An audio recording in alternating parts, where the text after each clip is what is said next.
Gente, hoje nós iniciamos uma nova série e essa é a primeira mensagem dessa nova série que se chama O Futuro se Constrói Hoje. E essa série, ela é toda ela planejada no livro de Josué. Josué é um personagem interessante no Antigo Testamento e nós o encontramos num momento bem peculiar da vida dele. Quando você olha para Deuteronômio, capítulo 34, lá nos é informado a respeito da morte de Moisés, o grande legislador, o libertador, um dos grandes nomes, inclusive até hoje, na cultura judaica, referência para a cultura judaica desse homem chamado Moisés. E nós encontramos Josué agora, após a morte de Moisés, tendo que assumir esse papel.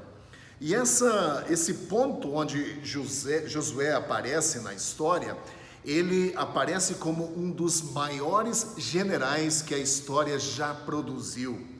Ele era um homem de grandes campanhas militares, de grandes vitórias e, portanto, um personagem, sem dúvida nenhuma, extremamente famoso no Antigo Testamento. E nós queremos olhar para esse personagem, pelos desafios que ele passou, e a ideia é que nós possamos tirar dessa nova série de mensagens algumas lições, quando nós próprios olhamos para um futuro incerto diante de nós, com algumas mudanças radicais em nossa vida, em nossa sociedade e inclusive na forma como nós vivemos como igreja.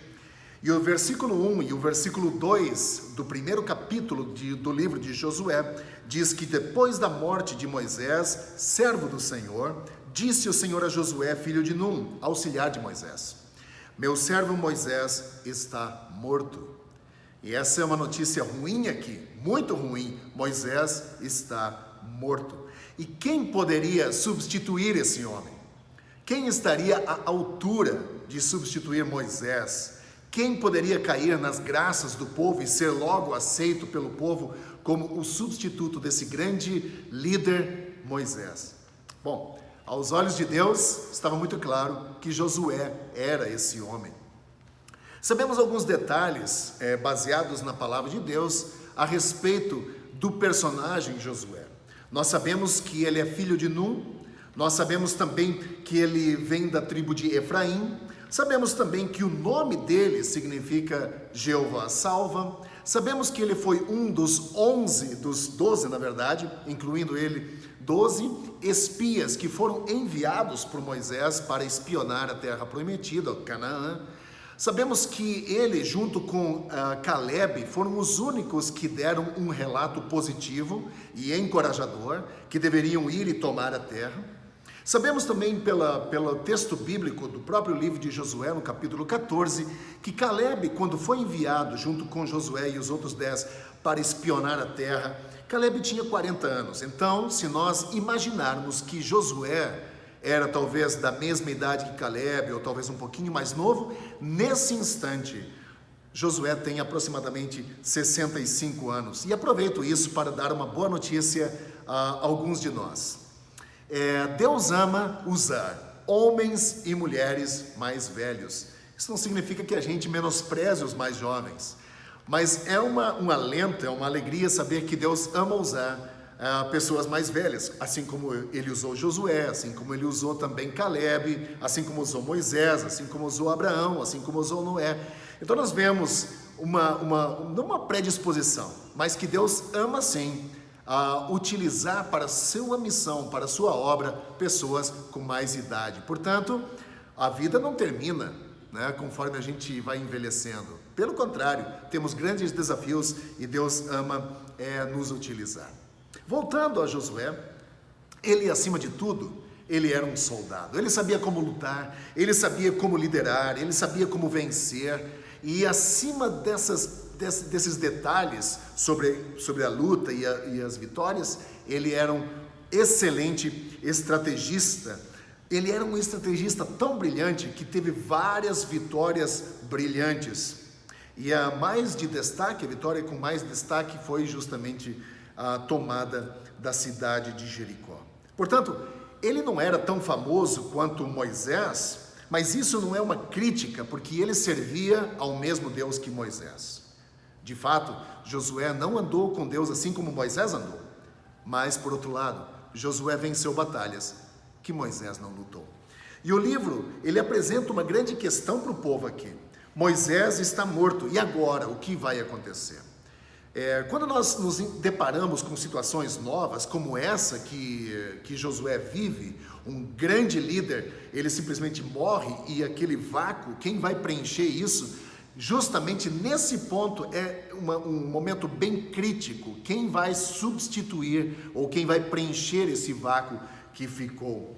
E essa, além de ser uma questão a ser respondida, para Josué também tinha uma questão teológica também. Eu imagino que na mente dele venha uma dúvida ou talvez até um questionamento: será que Deus vai andar comigo assim como Deus andou com Moisés? Isso é uma questão teológica. Mas todos nós enfrentamos questionamentos em nossa vida. Toda geração precisa responder algumas questões que as circunstâncias nos levam através. Portanto, nessa manhã nós queremos começar a olhar sobre algumas circunstâncias, nos preparando para ir para o futuro, como nós podemos avançar, independente das circunstâncias ruins que nós vivemos aqui. Como nós podemos encontrar coragem, força, fé e determinação para seguir à frente, mesmo quando nós olhamos em volta e muita coisa está mudada, novas situações, mudanças radicais, tantas coisas diferentes, pessoas vêm e vão, e isso pode nos causar um abatimento. E o livro de Josué pode nos ajudar a buscar ou encontrar esse encorajamento para seguir em frente. Como eu disse antes, cada geração deve responder os questionamentos de sua geração e como eles vão encarar essas mudanças. E nós temos um questionamento diante de nós. Essa pandemia nos trouxe um grande desafio. Como nós vamos avançar como igreja? Diante dessas circunstâncias novas ou situações novas, diante de tantas mudanças, como nós vamos seguir em frente? Como? Esse é um questionamento profundo e vale a pena a gente pensar sobre ele. Eu quero, junto com você, embarcar nessa aventura com Josué, para que nós possamos entender melhor a circunstância em que nós vivemos e avançar. Mas para isso, nós precisamos de algum preparo emocional e espiritual, antes de mais nada. E com todo esse pano de fundo em mente, eu quero convidar você nessa manhã a mergulhar comigo sobre 4 etapas que foram, extremamente importantes para Josué e que podem ser muito importantes para a minha, para a sua vida como indivíduos, mas também para nós como igreja.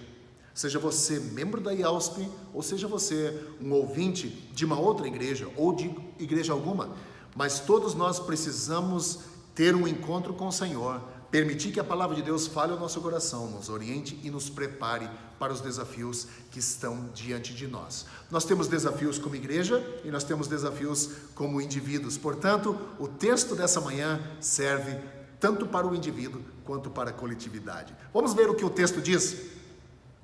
Em Josué capítulo 1, versículo 1 e 2, eu acabei de ler esse logo no início, mas vale a pena a gente ler de novo. Quando Deus diz, vai até ou conversa com Josué, ele diz: meu servo Moisés está morto, agora pois você e todo este povo preparem-se para atravessar o rio Jordão e entrar na terra que estou prestes a dar aos israelitas. O versículo 2 do capítulo 1. Uma pergunta para que a gente comece. Foi uma coisa ruim Moisés ter morrido? Honestamente, eu acho que não.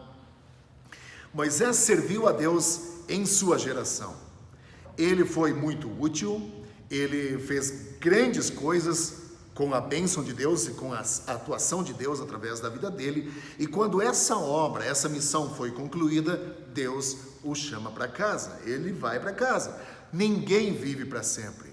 Isso é a ordem natural das coisas. Nós não somos eternos aqui na terra. E nós precisamos ter também essa consciência de que nós não somos eternos. Alguns líderes devem ir embora para que novos líderes surjam. Essa era a situação aqui com Josué. É normal que a gente perceba que a gente perdeu tempo no passado. Isso é muito normal.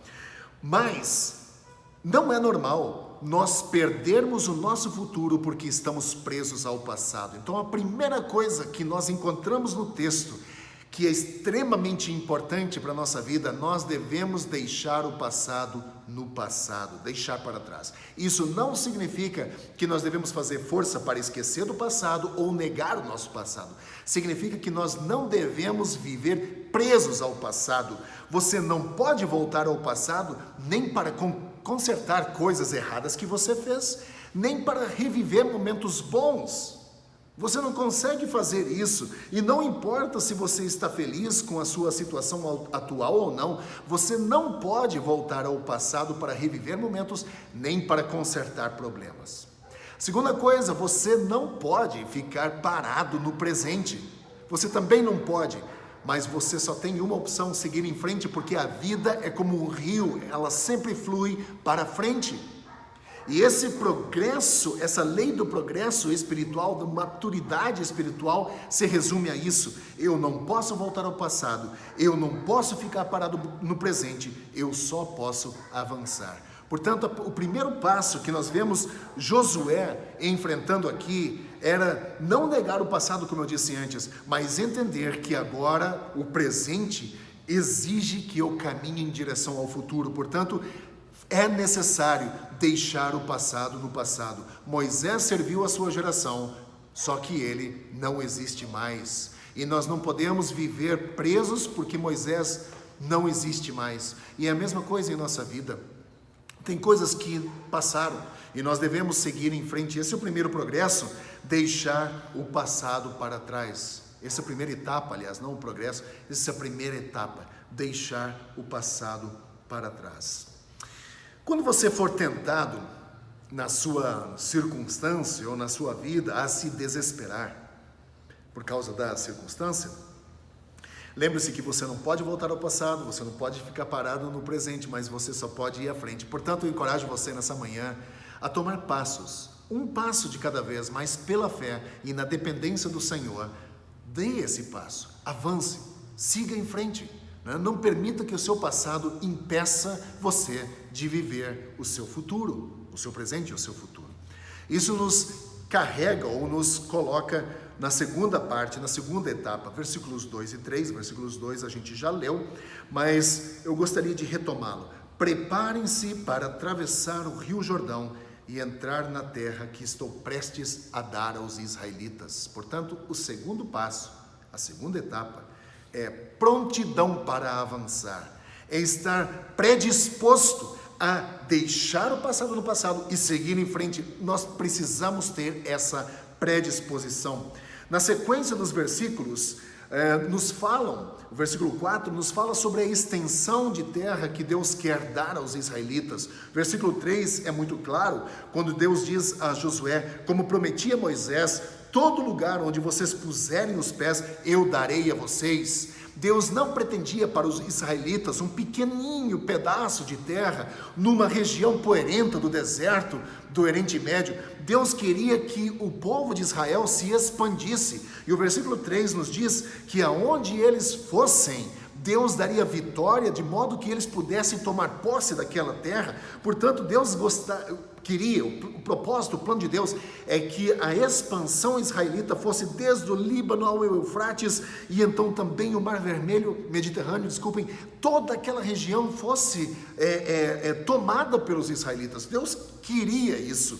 E a questão é, se eles não tomassem toda essa terra, e pela história a gente percebe que eles não tomaram, não era culpa de Deus, mas era o fato das pessoas não terem confiado em Deus totalmente, ou pelo menos não tinham a prontidão de avançar conforme Deus solicitou que tivessem. E aqui é um desafio para mim e para você. Nós também somos chamados a uma prontidão de avançar, mas vejam o que diz o versículo 2: preparem-se para atravessar o Rio Jordão. E aqui eu quero fazer um rápido comentário. Oportunidades e oposição, na maioria das vezes, caminham juntos. O povo é ordenado aqui, né? Deus solicita, Deus chama o povo a atravessar o Rio Jordão. O que tem do outro lado do Rio Jordão? Você pode dizer a terra prometida? Sim, é verdade. mas o inimigo também está lá. Portanto, a oportunidade e a oposição, na maioria das vezes, caminham juntos. E quando o povo de Israel atravessou o Jordão, eles atravessaram não muito longe da onde era a cidade de Jericó. A cidade de Jericó, uma fortaleza, muros duplos, altos, quase impossível de ser vencida. Isso lembra de que as vitórias elas vêm, mas é preciso lutar por elas. É preciso lutar pelas vitórias. Elas não vêm de maneira fácil, e essa era uma lembrança clara para o povo de Israel de que deveriam lutar para obter tudo aquilo que Deus prometeu a eles. E é interessante quando eu olho para a vida de apóstolo Paulo, ele quando escreve para os Coríntios, em 1 Coríntios capítulo 16, versículo 9, ele está falando de uma circunstância que ele experimentou, que ele experienciou em Éfeso. Ele escreve aos Coríntios dizendo assim: porque se abriu para mim uma porta ampla e promissora, e há muitos adversários. Aqui nós somos confrontados com essa realidade. Oportunidades e oposição, na maioria das vezes, caminha junto. Mas qual é a mensagem para o povo de Deus com esse texto até aqui? A mensagem para o povo de Deus, para mim e para você essa manhã, é que o que Deus disse ao povo dele naquela época, ele também diz a nós agora. Se quisermos ver a obra de Deus, avançar, nós devemos ter disposição de avançar, disposição de ser usado, e pela fé, sabendo que ao passarmos pelas portas abertas que Ele nos dá, pelas oportunidades que Ele nos oferece, nós enfrentaremos oposição. Essa é um princípio bíblico que precisamos internalizar. Deus nunca nos prometeu um mar de rosas. Volto a dizer, Deus nunca nos prometeu um mar de rosas. Mas Ele nos dá a oportunidade. E se nós atravessarmos pela fé por essas oportunidades, nós podemos ter certeza de que enfrentaremos oposição. Assim como o apóstolo Paulo diz, porque se abriu para mim uma porta ampla e promissora. Mas a oposição é grande, ele está dizendo aqui, mas há muitos adversários. Eu e você enfrentaremos isso também. Quando nós oramos por portas abertas ao Senhor, quando nós oramos, Senhor, dá-nos oportunidade, dá-nos condições de fazer algo, de sermos relevantes para o Senhor, de testemunharmos, dá-nos essa oportunidade, Deus nos dará. Mas podemos contar com oposição nesse processo, mas não desanime. A terceira etapa, ela nos mostra que nós não devemos esquecer as promessas de Deus, o terceiro passo do nosso estudo nessa manhã. Versículo 5 diz: ninguém conseguirá resistir a você todos os dias da sua vida. Assim como estive com Moisés, estarei com você. Nunca o deixarei, nunca o abandonarei. Que promessa incrível. Quando você pensa sobre ela, não podemos deixar de observar essa pequena frase que Deus diz: assim como estive com Moisés. Josué sabia tudo sobre Moisés.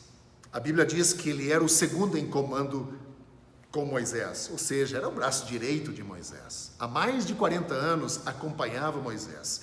Ele viveu muitas coisas, muitas experiências com Moisés. Muitas coisas ele viu com seus próprios olhos, grandes feitos, Mar Vermelho se abrindo, o povo sendo suprido com a sua roupa e com o seu calçado por 40 anos sem se desgastar no deserto. O povo também sendo suprido com alimento por 40 anos vagando pelo deserto. E somos informados também que durante esse processo eles não perderam uma batalha. Que homem era Moisés! E Josué viu isso do palco. Ele viu de frente Moisés agindo e trabalhando no poder do Espírito de Deus, né? Com a ação de Deus através de Moisés, e Josué viu tudo isso. Que homem! Mas agora, esse homem está morto. E a grande pergunta que eu acho que vem à mente e ao coração de Josué é: Deus, veja o que Moisés fez. Será que eu serei capaz? Será que o Deus que andou com Moisés andará comigo assim também? Sim. Sim, porque Deus assim o prometeu. Deus disse que estaria com Josué. E essa é uma promessa extremamente maravilhosa, mas o significado mais profundo dessa palavra, ou dessa promessa de Deus, é que quando nós olhamos para o versículo 5, nós vemos que não é uma promessa de um caminho fácil, né, de que Deus estaria com Josué. Não é uma promessa de caminho fácil, não é uma promessa de vitórias ilimitadas, também não é uma promessa de que não haveria lágrimas. Muito parecido comigo e com você.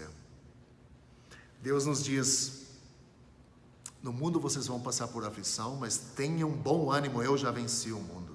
Essa é basicamente, trocando em outras palavras, né? Deus dizendo: no mundo vocês vão passar dificuldades. No mundo vocês vão trilhar por caminhos difíceis. Vocês vão enfrentar situações onde vocês vão experimentar derrotas amargas. No mundo vocês vão chorar, mas somos encorajados a não perder o ânimo, a sermos animados, porque a esperança não está nas nossas circunstâncias. A nossa esperança está no Senhor. E Ele diz: eu venci. Essa é uma promessa maravilhosa e nós devemos nos apropriar dela, porque o mesmo Deus que diz aqui no versículo 5 de que não deixaria Josué, nem o abandonaria, é o mesmo Deus que faz a promessa em Hebreus 13:5, dizendo que nunca o abandonarei e nunca o deixarei. É o mesmo Deus. Portanto, meu irmão, eu não sei por que circunstância você está passando, mas saiba de uma coisa: Deus está caminhando com você por onde você andar, por esse vale que talvez você esteja passando nessa manhã, seja pelo vale da sombra da morte, seja pelo vale dos relacionamentos quebrados, seja pelo vale das finanças quebradas, seja pelo vale também que nós enfrentamos agora com essa incerteza. Em todas as circunstâncias, Deus está conosco. Isso nos leva para a quarta e última etapa. O versículo 6 e 9 nos mostra de que a escolha deve sempre ser pela obediência. Devemos escolher obedecer. Isso não é fácil para nenhum de nós. Obediência é algo que nos incomoda às vezes, porque ela fala ao coração. E às vezes eu tenho preferências, eu tenho muitas coisas que eu gostaria de realizar. Portanto, a obediência às vezes me leva também a negar essas preferências que eu tenho. E o que o texto nos diz aqui no versículo 6 e 9 é que a escolha deve ser pela obediência. E quando nós chegamos nesse texto, versículo 6 e 9, essas palavras se tornam ou soam bem familiares a cada um de nós. Se você, homem, participou do nosso discipulado no ano retrasado, etc., você está familiarizado com esse texto e provavelmente você ainda lembra porque decorou esses versículos. O versículo 6 e 9 diz assim: seja forte e corajoso, porque você conduzirá esse povo para herdar a terra que prometi sob juramento aos seus antepassados. Somente seja forte e muito corajoso. Tenha cuidado de obedecer a toda a lei que o meu servo Moisés lhe ordenou. Não se desvie dela, nem para a direita, nem para a esquerda, para que você seja bem-sucedido por onde quer que você andar. Não deixe de falar as palavras deste livro da lei e de meditar nelas de dia e de noite, para que você cumpra fielmente tudo o que nele está escrito. Só então os teus caminhos prosperarão e você será bem-sucedido. Não fui eu que te ordenei? Seja forte e corajoso. Não se apavore, não desanime, pois o Senhor, o seu Deus, estará com você por onde quer que você andar. Quando você olha para esse texto, 3 vezes Deus diz a Josué: seja forte e corajoso. Sem dúvida, diante dessa tarefa, desse desafio enorme que Josué está experimentando aqui de liderar o povo de Israel depois da morte de Moisés, com certeza Josué se sentiu oprimido com essa perspectiva de ser ele agora o líder do povo de Israel. Com certeza ele deve ter sentido medo, ou talvez aquela sensação de inadequação, de não estar à altura ou preparado de levar esse desafio adiante. E Deus, conhecendo as dúvidas do coração de Josué, vai até ele e lhe diz: não tenha medo, porque estarei com você aonde você for. Só que há um detalhezinho aqui. Essa promessa de Deus vem com uma condição. Muitas promessas que Deus nos faz incluem condições. E a condição aqui de Josué, capítulo 1, é que o povo, tanto o povo quanto Josué, devem ter cuidado de obedecer à lei que Moisés lhe deu. Esse é o desafio. Tanto Josué quanto o povo deveriam cuidar de obedecer todas as leis que Moisés deu. Para eles significava naquela época o livro de Deuteronômio. Para eu e para você, nessa manhã, significa a palavra de Deus como um todo. Os filhos de Israel não tinham o privilégio que nós temos hoje de ter acesso à palavra completa daquilo que Deus quer que o povo de Deus saiba aqui na terra. A palavra de Deus está à nossa disposição hoje, mas não estava na sua totalidade naquela época, portanto se resumia ao livro de Deuteronômio. Mas veja o que o versículo 7 e o versículo 8 nos ensinam. São 4 coisas. Versículo 7 diz: conheça a palavra de Deus. Conheça.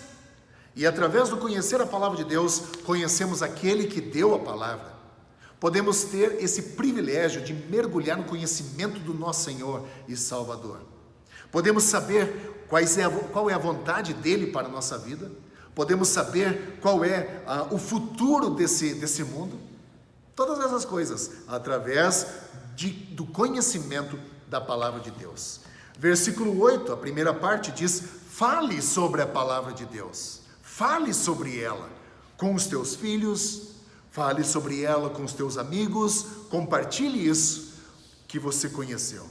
Você conhece a palavra de Deus, agora fale sobre ela. O meio do versículo 8 diz: medite na palavra de Deus. Passe tempo na palavra de Deus, leia, reflita sobre ela, busque aplicar a palavra de Deus à sua vida. E finalmente, versículo 8, e eu acabei de citar isso já, versículo 8, a última parte diz: obedeça a palavra de Deus. Significa, aplique na sua vida, viva por ela. É frustrante quando nós vemos as pessoas fazerem decisões em sua vida que duram 2, 3 dias apenas. Mas aqui nós somos chamados a realmente viver pela palavra de Deus, a obedecer a palavra de Deus. Veja no versículo 7, observe essa frase: tenha o cuidado de obedecer. Isso demanda intencionalidade, ser intencional. Ninguém se torna ou cai na santidade da noite para o dia ou acidentalmente. Ninguém se torna piedoso acidentalmente. Isso precisa ser intencional. A pessoa precisa querer fazer isso. É mais ou menos quando você decide fazer dieta e você precisa dizer: eu preciso cuidar para seguir a minha dieta, porque se eu não fizer isso, eu quebrarei a minha dieta no mesmo dia em que eu comecei, porque isso é humano, isso somos nós. Quando a palavra de Deus diz: tenha cuidado de obedecer, ele está dizendo: tenha intencionalidade.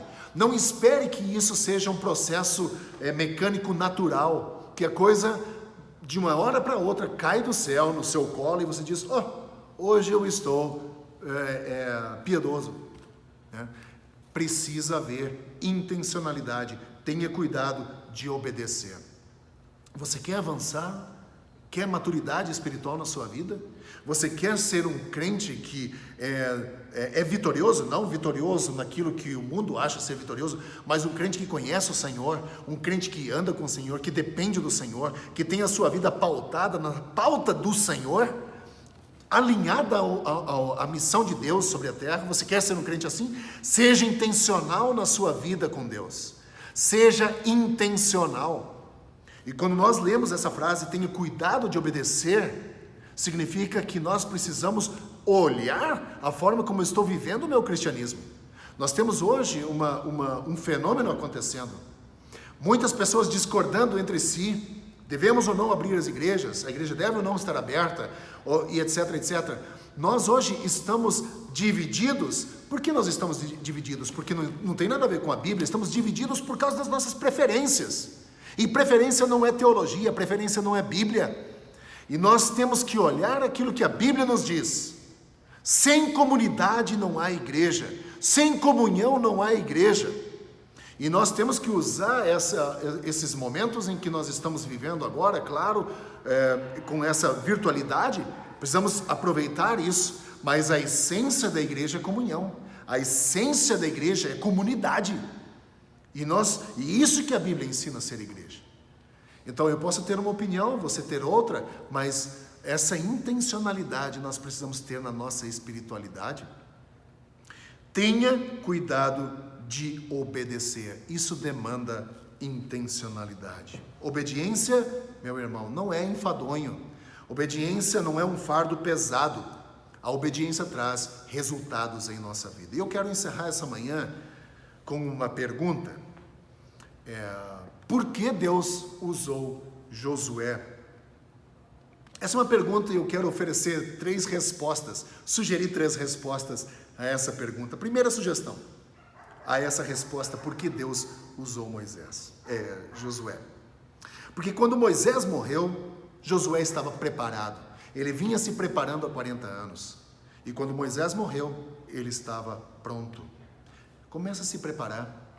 Não perca esse período em que nós estamos passando por um deserto. Não perca o seu deserto. Esteja preparado, porque isso um dia vai passar. E quando isso passar, eu e você precisamos estar preparados para fazer aquilo que Deus quer fazer. Portanto, primeira coisa, o motivo pelo qual Deus usou Josué é porque ele estava preparado. A segunda coisa, a segunda sugestão, é que quando Deus chamou Josué não tinha um plano mestre. Ele não tinha já um projeto preparado de tudo que ele ia fazer, mas ele tinha determinação de obedecer. Que eu e você sejamos assim também.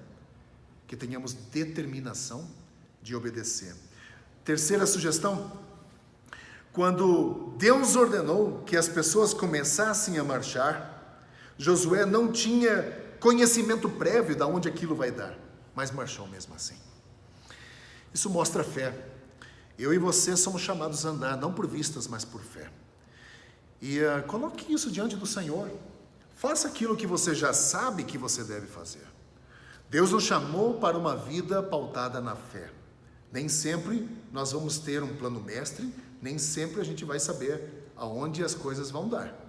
Mas somos chamados a marchar mesmo assim. José foi um homem preparado, um homem chamado e um homem obediente. Mark Bailey, ele era presidente do seminário em Dallas, e ele certa vez escreveu uma frase que eu acho fenomenal, e ele disse o seguinte: Deus frequentemente confirma a sua vontade depois que nós obedecemos, não antes. Isso é interessante, que na medida em que nós vamos caminhando, avançando pela fé, Deus vai clarificando a vontade dele para a nossa vida, não antes. O que Josué fez, qualquer um de nós pode fazer se estivermos dispostos a confiar em Deus e agir pela fé. Qualquer um de nós pode fazer. Josué não é um super-homem. Ele foi um homem assim como eu e você. E qualquer um de nós pode fazer coisas que Josué fez, se tão somente estivermos dispostos, a confiar em Deus e agir pela fé. Encerro aqui essa manhã com algumas afirmações que nós podemos aplicar em nossa vida como IELSP, como Igreja Evangélica Livre aqui em São Paulo. Quando eu e você, quando nós como igreja deixarmos o passado no passado, estaremos livres para buscar a visão de Deus para o nosso futuro. Nós não estaremos mais presos ao passado. Estaremos livres para buscar a visão de Deus para o futuro. Quando liderarmos com coragem, outros seguirão o nosso exemplo. Outros vão seguir o nosso exemplo. E quando nós ousamos confiar e obedecer, milagres começam a acontecer. Gosto muito de uma frase que eu li uma vez de Billy Graham. Ele disse: a coragem, ela é contagiosa. Quando um homem corajoso toma uma posição, a coluna dos outros muitas vezes se enrijece. Isso é uma grande verdade, porque coragem ou atitudes de coragem arrastam uma multidão, porque ela encoraja, ela traz força, ela traz perspectiva, ela traz direção. Que eu e você possamos ter coragem de levantar em nome do Senhor. Que eu e você tenhamos coragem de avançar pela fé em nome do Senhor. Que essa pandemia não nos acovarde. Que essa pandemia não nos deixe com os braços cruzados ou atados, mas que possamos olhar essas oportunidades que Deus nos está dando, sabendo que a oportunidade muitas vezes caminha junto com a oposição, mas nem por isso nos acovardar.